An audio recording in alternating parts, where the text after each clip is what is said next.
máme pro tebe dár. To je skvělý dárek. Zvlášť se mi líbí to, co je v tom papírku.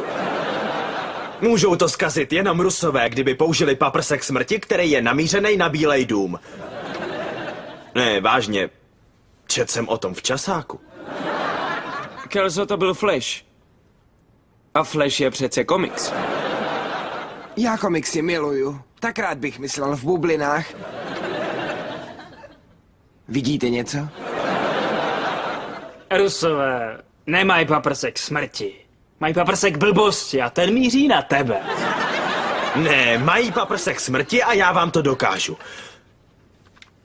Ústředna, spojte mě s Bílým domem. Kelso, já nemůžu volat Meziměsto bez dovolení.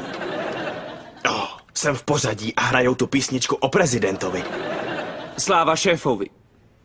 Díky, ale snažím se poslouchat tu písničku.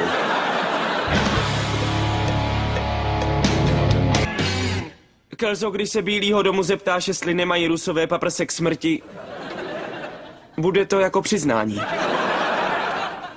No, je mi jasný, že to nepřiznají. V ulicích by vypukla panika.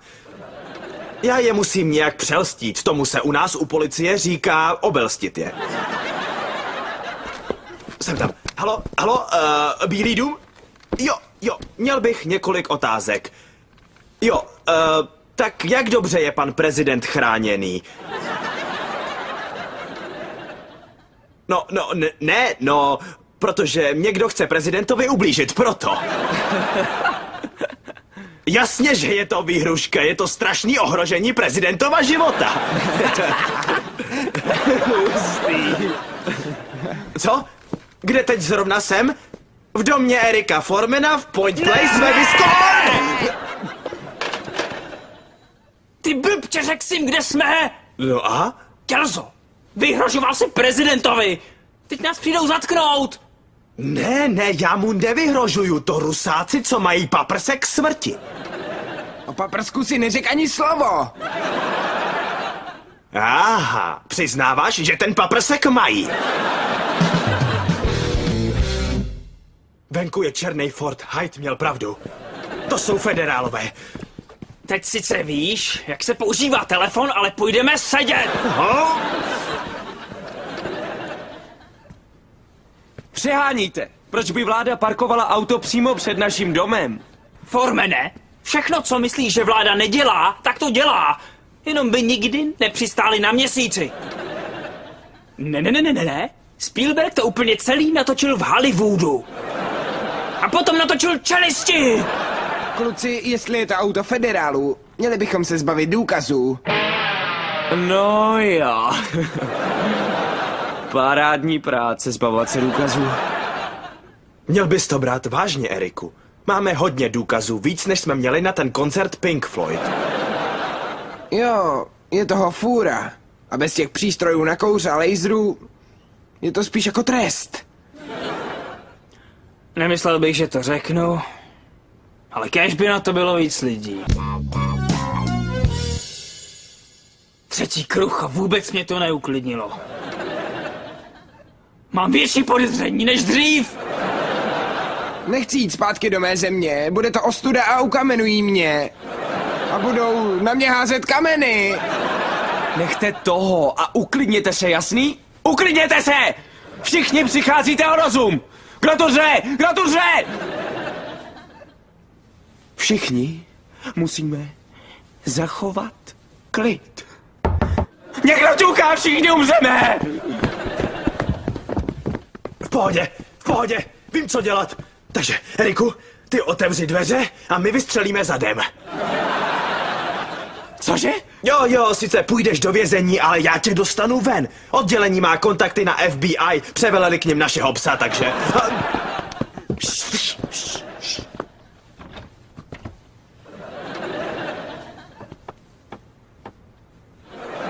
Mohu mluvit s tvými rodiči?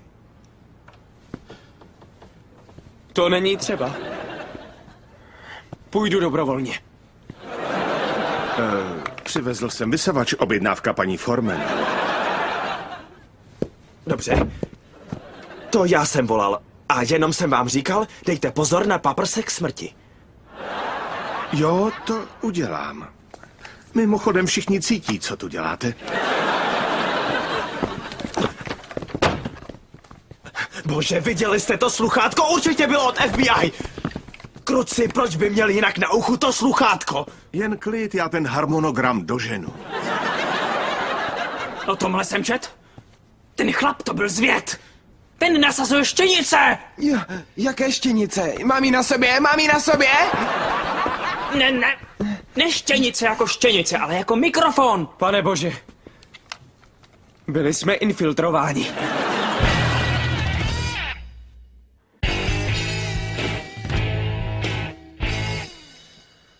Kluci, jestli je napíchlej.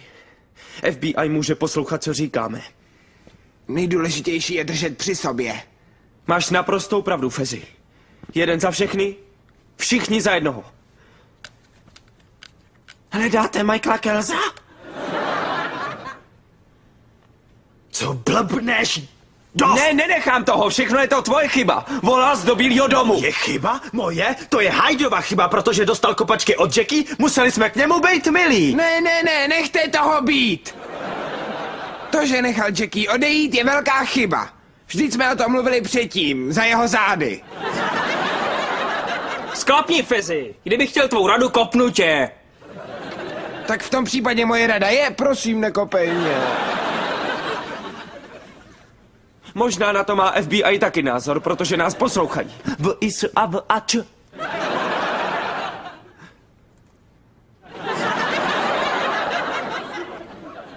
Chtěj hláskovat.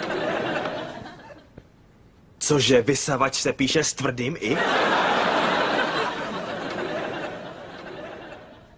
Ne, to není možný. Kluci, možná bychom to měli zkusit zapnout, aby jsme zjistili, jestli to není ten vysavač.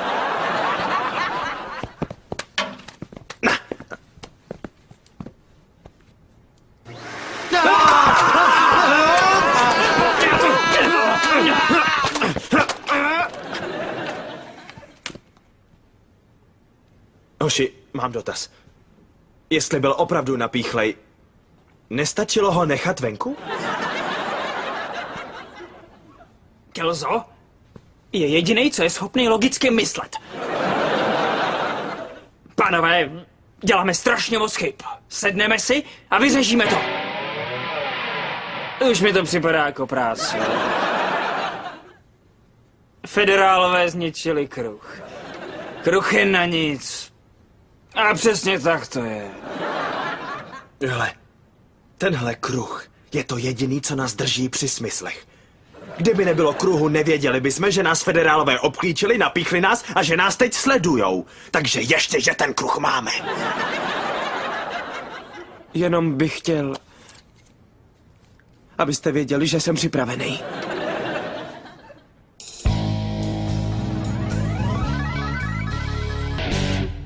Nemohu tomu uvěřit. Teď mají venku sledovací dodávku. Doufám, že nás nefotí. Jsem trochu oteklý. Hoši, zašlo to moc daleko. Nic špatného se nestalo. Bože, co je to za zemi, když nemůžeš udělat výhružný telefonát do Bílého domu? Jdeme zjistit, co se děje. Jo.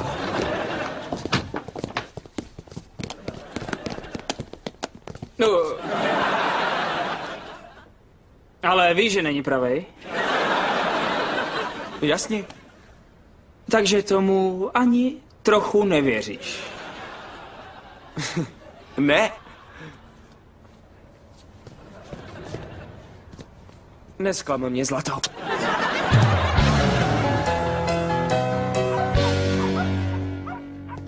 Kluci, je to jen dodávka na odchyt psů. Zbláznil ses. To je přesně to, co chtějí, aby jsme si mysleli. Ale slyším uvnitř štěkat psy. Jenže to je jenom nahrávka cvičených psů. To štěkání je moc pravidelný. A dodávka na odchyt psů by neměla na sobě napsaný odchyt psů, protože kdyby to psi viděli, tak by utekli. Na 3.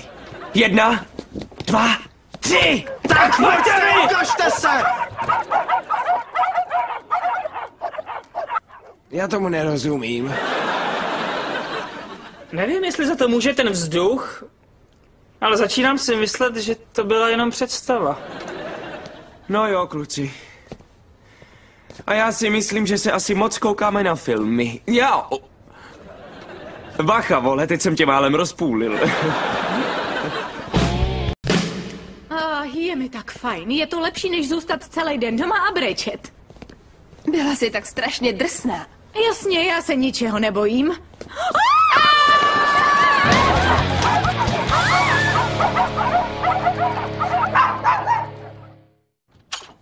Proboha, je tam smečka divokých psů. Musela jsem vylézt na stožár, abych se jich zbavila.